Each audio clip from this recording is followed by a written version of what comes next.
So this week we don't have a director's commentary for you because we decided to break things up a little bit. We've been giving them to you for the past 2 weeks and we thought, why not try something a little bit different? So instead what we're going to show you is a little bit of the director's... No, that's not what we're going to show you. I just said we're not going to do that. So instead what we're going to show you is a little bit of the Google Hangout that we had about a month ago with people. Wow, that was a month ago. Huh. About a month ago. So unfortunately we can't post the whole thing for a couple of reasons. One, we don't want, like, the fans who showed up, we don't want their lives, their stories, their stuff posted online because we're not sure if that's okay with them, or their names or any of that stuff. The other reason we can't do it is it's an hour and a half long. So here's some of the stuff that we can show you. Good. I think you should start. What do I like to do for fun? I usually like to follow Cole around, come back to the house, uninvited. As long as we have Cole and our tune here, I'd really like to ask them, you guys are consistently talking about the bromance that really never was between Pierre and Cliff. What would you guys liked to have seen about that bromance? Our tune, yeah, you kick it off, dude. I'll kick it off and you close me. So Yeah. Already. Cliff is almost like the Jedi Master to Pierre's Padawan, you know? He's a foreign exchange student, and he's just trying to figure out the ropes. You know, there's no fraternities over in France, and so he doesn't really know what's going on. And he just wants to, you know, Pierre wants to meet some nice girls, and Cliff, that's what Cliff's specialty is. And Cliff is just guiding him through his high school experience. Except for in college, so not high school experience. College High school experience. Yes. Yeah, basically it started off as like a sort of a joke when we were filming the first party scene, so episode 4? Yeah? 4. Episode 4. And we were in DTD's basement, and we were there for like a while. And Artune and I were off on the side just like joking about sort of how our characters interacted and how all of our interactions were sort of just like me being a total punk and him like following my advice for some reason. And so we thought it'd be hilarious if we did like a buddy cop film of Pierre and Cliff, except instead of solving crimes, we just try to get like Pierre dates. And then, of course, the ultimate irony of that idea is that Pierre eventually ends up in a relationship and I end up in probably prison. So it doesn't really make any sense. So when Nugent and Ed send us an idea and we'll try to make something out of it with the actors thing, Artune had like 3 email addresses and submitted a bunch of storylines for Pierre and Cliff. And none of them got taken. None of them were selected, which was They weren't full scripts. They were literally just Pierre and Cliff go for a date. Pierre and Cliff go to the I don't know. It was more of a prompt than anything. In retrospect, it would have been fun to just let you guys go. In fact, I'm now kicking myself for not doing that. It was an inside job. That's not fair. Yeah, but there was definitely a bromance there. One of my favorite unexplored bromances in this. What could have been? How do you all know each other, and how did you come together to make Jules and Monty? Were you friends before with their auditions or something? Ed and I have been best friends since the first day of freshman year. He literally fell into my dorm room when he was looking for another girl and stumbled upon me. Like that, it makes me sound a little sketchy. I know. It just makes you sound like you're from Maid of Honor. Yeah, it does. That's even worse. We started writing the spring of our freshman year. Yeah, spring of our freshman year over spring break. And like took our friends, Artune and I met during Dayfather. We made out on stage until he got sick, and then we didn't. And Cole was our director. That was funny. Yeah. So yeah, we were all kind of friends before Jules and Monty. Some of the other like key, like the people that you guys would recognize from the vlogs, like Emma and Claire and Ben. Emma, dearest Emma. She was the assistant director, my assistant director on Eurydice. So that's how we all got to know her. And it was actually really funny. I met her in Chicago the summer before she got to Tufts because she was one of my aunt's dance students. And my aunt was like, yeah, she does theater. You should talk to her about that.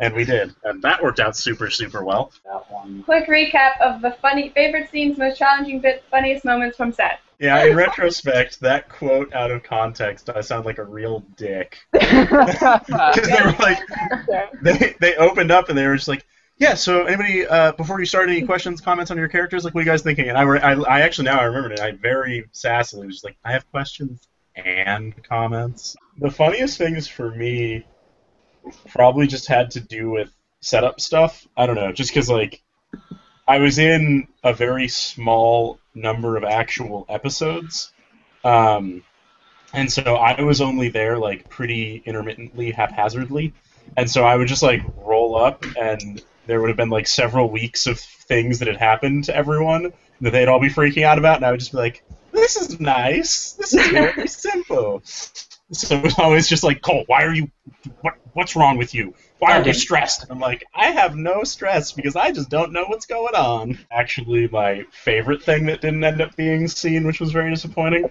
which was in episode 4, the party scene, when I'm crossing after Aha, My Mistress to go say hi to my little sister. We spent, like, Ben, how long did we spend choreographing me hitting on people? Oh my god, so long.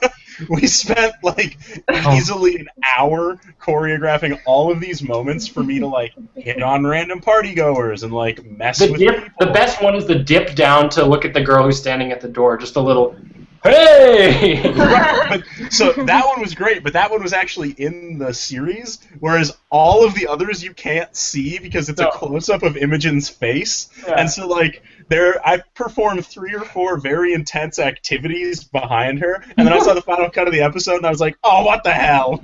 I remember Cole and I had this one scene where it was during the party scene, and after the whole party scene finished, Ed was also there, but there was the camera was for maybe 2 seconds as Ed's walking to the party. But we'd be standing there as, like, everyone is setting up, and Cole and I are just like, it's cold. And I'm like, Cole, let's come huddle. And for the one time, Cole's like, yes, come. Come, child. In episode 3, there's a little montage of Monty being locked outside of his room. Oh, God. We didn't have anything for that, so Ben was just like, just, like, you know, lie there and do funny things, and Claire will follow you with the camera. And so I like, hit my head against the wall, and I was face down on the floor singing a song, and we did all these different things. But one of my favorite things was, I was, like, getting tired of it because we've been doing it for about 10 minutes, and I was like, I'm getting so tired, I think I'm starting to hallucinate. I feel like there's an entire camera crew watching me, and I just turned the camera around and lights and stuff, and Ben just goes, cut? What was the project like before you had TUTV on board and involved, and what was it supposed to be like? That's a really great question. We didn't imagine our series without TUTV, actually. It just simply wasn't going to be possible for us because TUTV, for those who don't know, TUTV is our Tufts University Television, which Ben is a member of the board of. It is a really, really cool program at Tufts where they make shorts and music videos and news and all sorts of different sort of online content now. And we always knew that if we wanted to have the quality that people have become accustomed to on YouTube, that we'd have to partner with TUTV in order to find that expertise and that high quality. And it was a really awesome partnership. So there really wasn't a plan before they came on board, and I think the way it ended up is how it was supposed to be. I remember reading the script early first semester, and thing was hella sick, and, like, I don't know, for a lot of people at TUTV, there was sort of a transition from the class that had graduated the previous year that did lots of, like, that had done a sort of tried to do a similar thing with a web series and stuff like that. So all of these kids who had sort of had experience working on that had all graduated, and so everybody felt, I think at first, like, excited but a little sort of, you know, fish out of water in many ways because they had all worked on things that weren't quite in this style. But I mean, if you know Andy or I pretty well, or anybody at TUTV, we're all about just trying new things and learning new things, so we were all really stoked to work on it. And then there were a lot of people who came on it who had never really worked on anything like this, like Claire and Emma, who just did amazing work too. So, like, why did you join this? Okay, I remember when Imogen asked me, and I was like, we were in my room, and we were just like, we were about to, like, go to lunch or something, and she was like, so, like, we kind of like, I'd heard about Jules Monty all over the goddamn place still, even though like nothing was happening with it yet.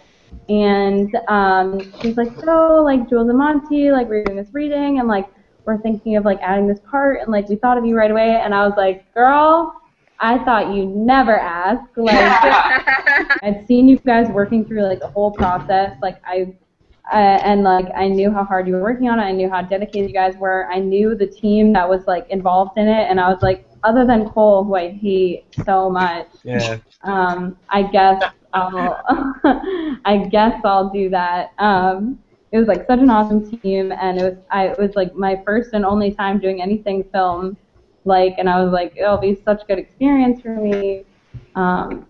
Yeah, so I was like, duh. Edit image. I feel like you guys asked me before, like, the first reading. Yeah, we actually originally thought you were going to play Professor Lawrence. Huh. Oh, that's right. Yeah. That would have been interesting. Yeah, that would have been a little different. The adaptation part of it was a bit of a struggle to begin with, simply because Romeo and Juliet is a tragedy. It is about very young kids and families. And we knew kind of from the beginning that we wanted to do feuds between a frat and set it in college, so then it really was a matter of, oh, well, what holds up to this idea? One of my biggest regrets, actually, is we couldn't fit the first scene in. The big, like, brawl, the crazy thing, do you bite your thumb? I forget who we were talking to. Evie. It was Evie. Evie was like, we could have just had it, like, in the background of party scene. Just somebody being like, you bite your thumb at me. I don't. Fuck off, man. And it would have been a great place for that. We just didn't think of it in time. She's like, even though like Riz is kind of a bitch, she still does what she wants. Like she's a strong woman, and like you can't not include characters like that nowadays. It's like you can't get away with like what Shakespeare got away with, you know? So long story short, we really had a great time. We really wanted to thank everyone who came to the Google Hangout, both people who were involved with the project and also just everybody who came with questions, everybody who just came to watch, everybody who talked with us. It was just so much fun. It was such a wonderful opportunity to get to talk directly to you guys instead of through comments or Tumblr or whatever. We'll have some more director's commentaries coming up for you, so don't worry about that. You know, those are going to be coming. But the next time you hear us talking to you in a vlog capacity, kind of like this, we're going to have a pretty important thing to tell you. So, I'm not going to tell you right now, because I'm a jerk. We will talk to you soon. Until next time. Boop!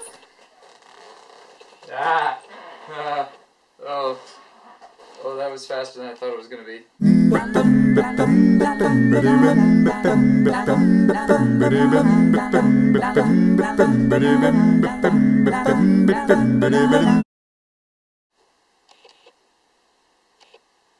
we can noise this camera. Check me out.